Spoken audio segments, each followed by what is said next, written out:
Incredible flavours, even better stories.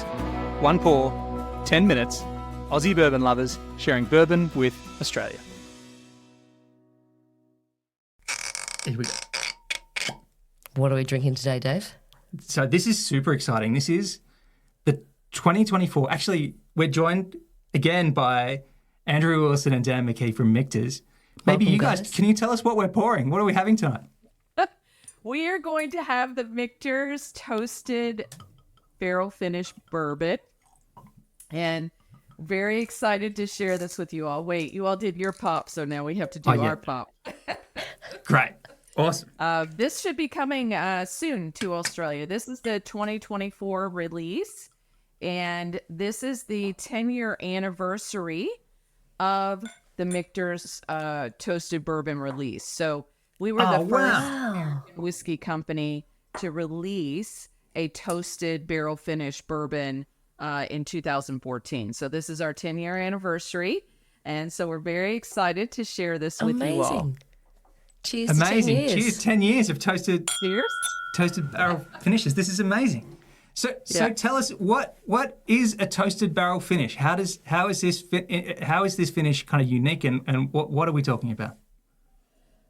So the whole idea of the toasted barrel finish started in 2014 with the concept. At that time, you just have to rewind history, and basically what was happening is a lot of American whiskey companies were taking their fully matured whiskey product and then they were putting it into like a sherry cask or a port cask or a rum cask, something like that, for a finishing process and to create their final product. And we thought, gosh, we worked so hard to make our base whiskey. Why would we want to influence it with another product that has been in a barrel? And we thought our thing is really toasted barrels, because we toast all of our barrels for it before we char them.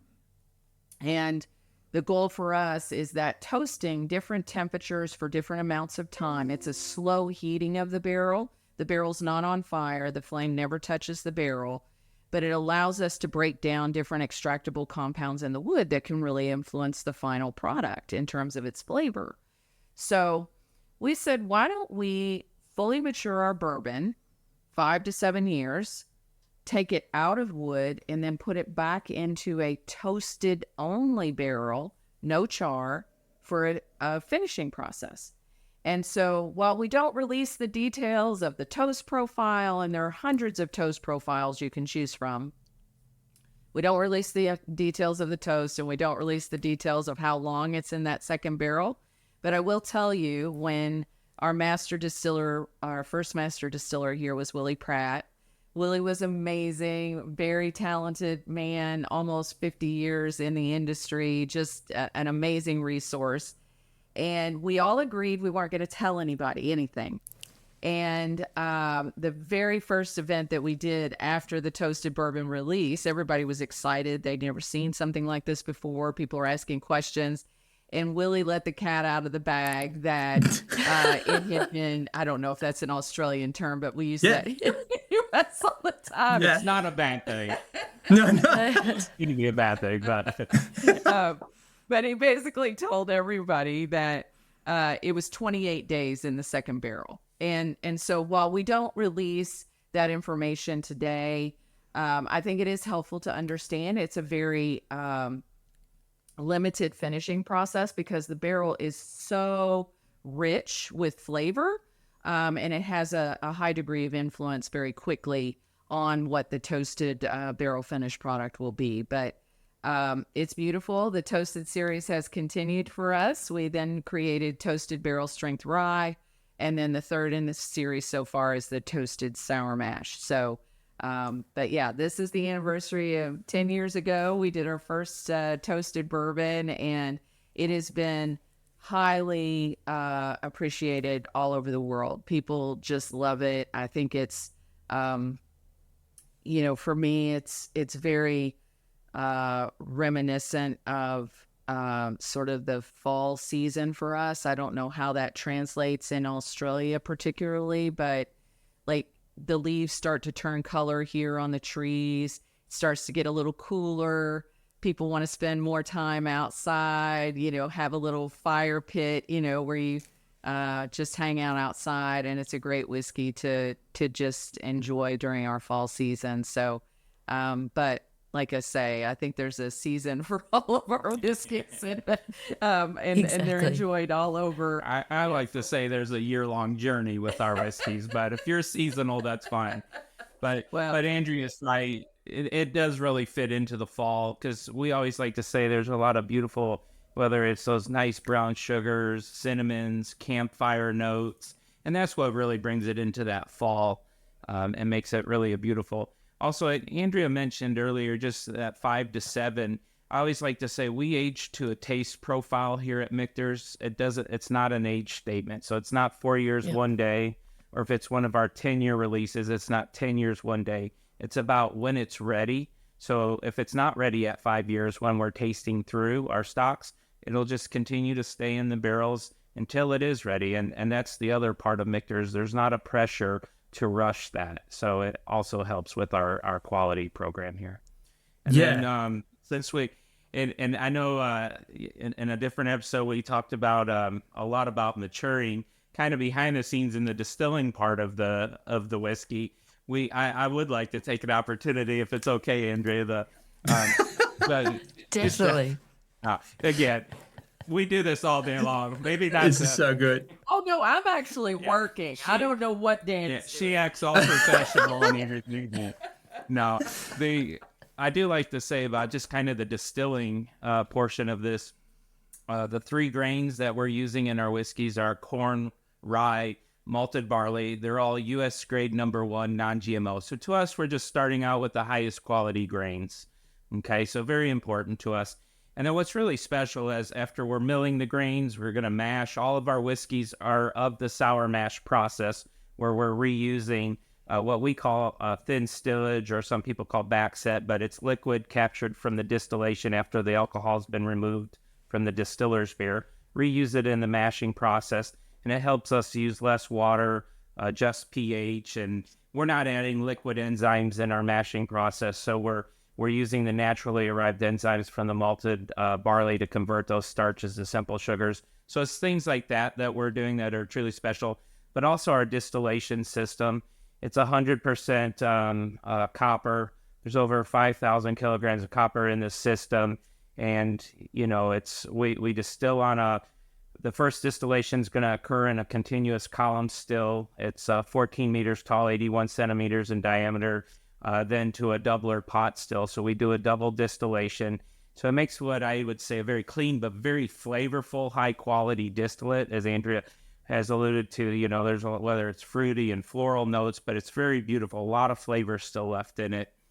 And then, and then we do venture into the maturing side of it. But, it really does. Pam Howman, who was Michter's second master distiller, with a lot of distilling experience that I worked under for well over 10 plus years, and learned a lot from her.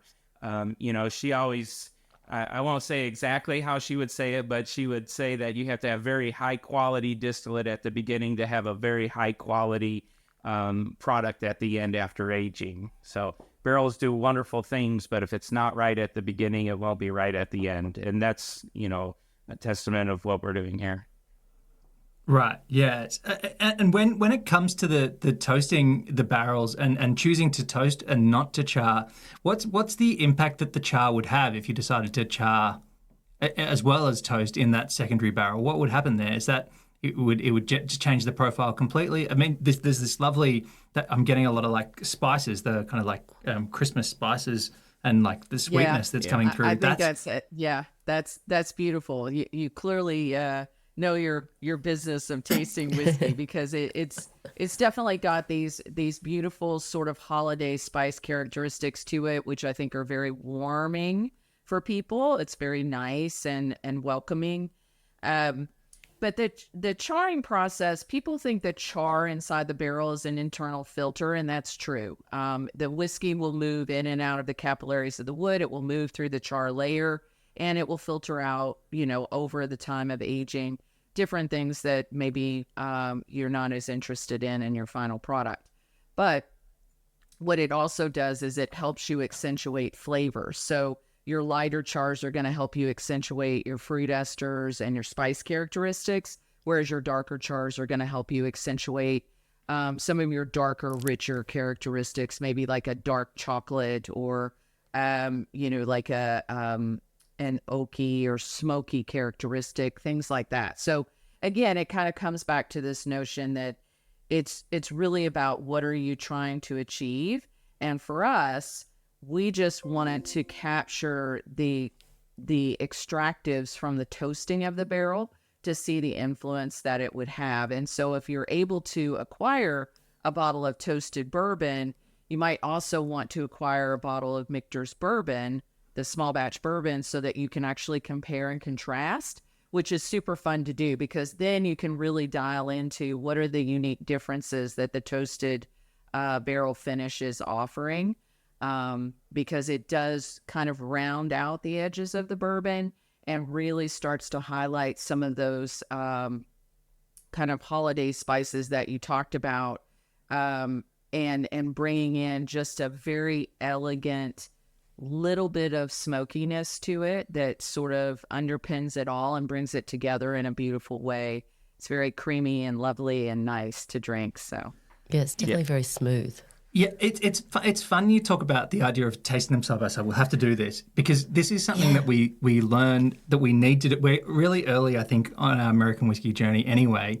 But we were at Watch Hill proper when we were in Kentucky only like 6 or 8 weeks ago. Yeah, and they lined up a set of they got us to do a blind tasting, which we thought was very fun. They didn't tell us what bottles we were drinking, what particular bourbons they were, anything. So we were having a lot of fun just tasting it and trying to guess smells and flavours. Writing down notes, all the good stuff with the pencil and all that kind of stuff. Pretending we were real, professionals. And we don't know what we're doing. You guys should know we don't know what we're doing. Anyway, we got to the four glasses and we got to the last one and both of us tasted it.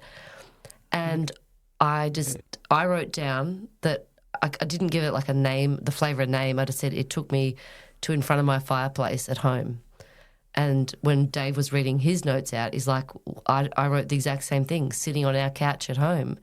Was the flight, like, that's where that particular whiskey took us. And when they showed us what the bottle was, it was a Michters. And both of us love sitting at home drinking a Michters.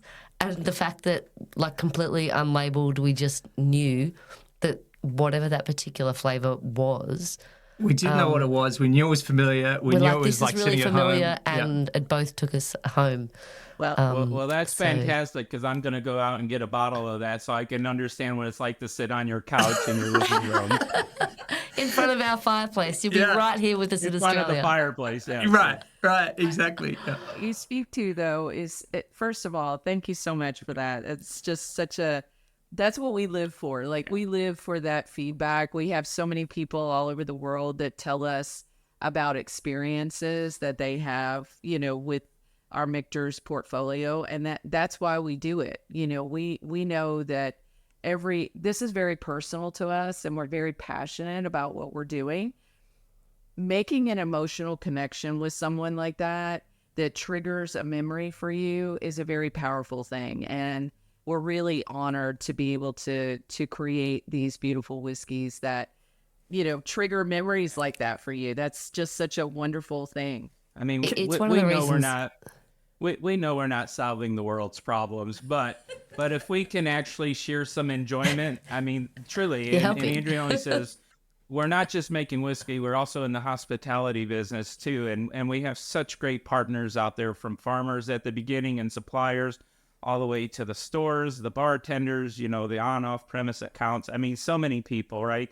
And we're all here to provide an experience. And Andrea's right. We've been doing this long enough. When somebody comes up and shares really a heartfelt moment with you, whether it was a toast of a birth of a child or someone's passing, and this is what I used to drink with my father, on his birthday every year. And then, so I toast them now. I mean, that's pretty cool that what we're doing, and we're making beautiful whiskeys, and that someone's going to bring that into their life and then share that moment with us. It's pretty amazing. Can I ask us a strange technical question? Because that particular pour was the toasted rye, toasted barrel rye, and we don't drink. We're not traditional rye drinkers. We love your rye, but we don't drink a lot of it, even though we love it because we got that terrible thing where we like prefer bourbon, and we haven't had that much. I can still see how much of that bottle we've had of the toasted barrel rye. So is there something that's kind of consistent across all of the flavor profile of all of the Michters expressions that we might have kind of identified, that we might have gone, that's why we feel like we're sitting on our couch at home? I think that part of it is the house style of Michters. This concept of rich, flavorful, easy drinking experiences is something that, at least in my experience, and we travel all over the world, we meet a lot of people, it seems to be consistent that it's very comforting, and whatever your memories of comfort are, that the things that bring you the most,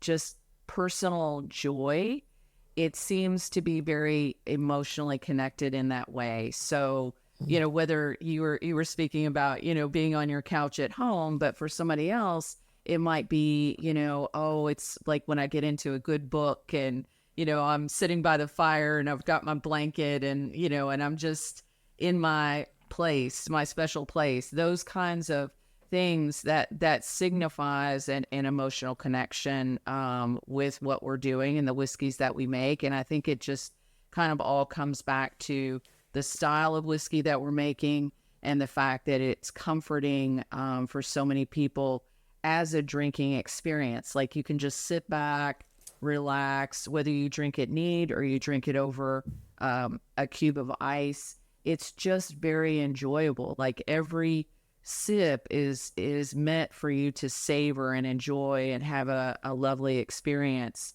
that is memorable for you. And that's what we're trying to do. And it's not just a one-time thing. It's the consistent, repeatable production of that over years is what, Michters is all about. Anybody can do anything one time, but doing it over and over and over again in a consistent, repeatable way is much more difficult. And that's a real testament to the team here. Yes. So for all those people wanting to make a great Michters memory, when will this one be available in Australia? I think Tom's told us this is early next year, right? This is that comes in Australia. Yeah, the toast, but they're notoriously hard to find all over the world, right? There's a really limited release of the toasted barrel bourbons. Yeah. Yeah.